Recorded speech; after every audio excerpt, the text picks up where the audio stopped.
Hi guys, അപ്പോൾ നമ്മൾ ടിലോ ഉപയോഗിച്ചാണ് ഒരു ജെല്ല് ഉണ്ടാക്കാൻ പോകുന്നത്. അപ്പോൾ ഗായ്സ്, നമ്മൾ ഈ ജലാറ്റിന് ഉപയോഗിച്ചാണ് നമ്മളെ ജെല്ല് ഉണ്ടാക്കാൻ പോണത്. അപ്പോൾ നമ്മളൊരു പാത്രത്തിലേക്ക് നമ്മളെ 2 കുപ്പി ടിലോ ഒഴിച്ചെടുക്കുകയാണ്. നിങ്ങൾക്ക് ഇഷ്ടമുള്ളത്ര ഒഴിക്കാം. അപ്പോൾ നമ്മൾ ഈ 2 കുപ്പി നമ്മൾ പാത്രത്തിലേക്ക് ഒഴിച്ചിട്ടുണ്ട്. ഇനി നമുക്ക് നേരെ ഈ ഒരു പാത്രം നമ്മൾ അടുപ്പമേക്ക് വെക്കാം. എന്നിട്ട് കത്തിച്ച് പിടിച്ച് കുറച്ച് നേരം തിളക്കോളം നമുക്കൊന്ന് വെയിറ്റ് ചെയ്യാം.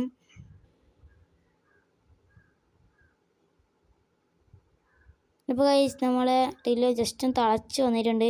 ഇനി നമുക്ക് ഇതിലേക്ക് കുറച്ച് ഒരു 1/2 ടേബിൾ സ്പൂൺ ജലാറ്റിൻ ഇട്ട് കൊടുക്കുക. നമുക്ക് തിളക്കോളം വെയിറ്റ് ചെയ്യാം. അപ്പോൾ ഗൈസ്, ഇത് തിളക്കോളം വെയിറ്റ് ചെയ്യണമെങ്കിൽ ഇത് ഇട്ട് കൊടുത്ത് അപ്പം തന്നെ നമ്മൾ ജലാറ്റിൻ ജസ്റ്റ് ഒന്ന് ഇളക്കി കൊടുക്കണം, അല്ലെങ്കിൽ ഇത് കട്ട പിടിച്ചിരിക്കണമായി കാണാം. ഇനി നമുക്ക് ഇത് നന്നായി തിളക്കോളം വെയിറ്റ് ചെയ്യാം.